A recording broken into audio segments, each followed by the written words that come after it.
நாள்ல 5 முறை நிறம் மாறுகின்ற சிவலிங்கத்தை பத்தி உங்களுக்கு தெரியுமா? நம்ம திருச்சி மாவட்டம் கும்பகோணம் அருகே உள்ள திருநெல்லூர் கிராமத்துல சுமார் 1000 முதல் 2000 ஆண்டுகளுக்கும் பழமையான கல்யாண சுந்தரேஸ்வரர் கோவில் அமைஞ்சிருக்குங்க. இந்த கோவில் கருவறையில உள்ள சிவலிங்கம் ஒரு நாளைக்கு 5 முறை கலர் மாறுதுனும், அதாவது 2.5 மணி நேரத்துக்கு ஒரு டைம் கலர் சேஞ்ச் ஆயிட்டே இருக்குன்னு சொல்லப்படுது.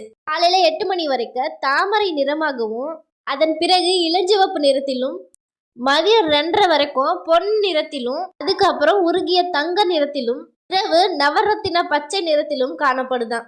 இது ஏன் கலர் சேஞ்ச் ஆகுதுன்னு இதுவரைக்கும் யாராலையும் கண்டுபிடிக்கவும் முடியல. கைலாயத்திலிருந்து சிவனும் பார்வதியும் திருமணம் முடிச்சுட்டு இந்த கோவிலுக்கு தான் வந்து காட்சி தந்ததாகவும் சொல்லப்படுது. இந்த குறிக்கும் விதத்துல தான் இந்த கோவிலோட மூலவர் சிலைக்கு பின்னாடி சிவன் பார்வதியோட திருமண கோலத்தை சிற்பங்களாக செதுக்கப்பட்டிருக்காங்க. அது மட்டும் இல்லாம 63 நாயன்மார்கள்ல அமீர்நீதி என்ற நாயன்மாரு சிவனால சோதிக்கப்பட்டு கடைசியா இந்த கோவிலுக்கு வந்துதான் முக்தி பெற்றதாகவும் சொல்லப்படுது. இந்த கோவில்ல இருக்க குளத்துல 7 கடலோட நீரையும் உள்ளடக்கியதாகவும் சொல்லப்படுது. குந்தி தேவி தன்னோட தோஷங்களை இந்த குளத்துல குளிச்சுதான் நீக்கினாங்களாம். உங்களுக்கும் ஏதாவது தோஷம் இருந்துச்சுன்னா இந்த கோவிலுக்கு வந்துட்டு போங்க.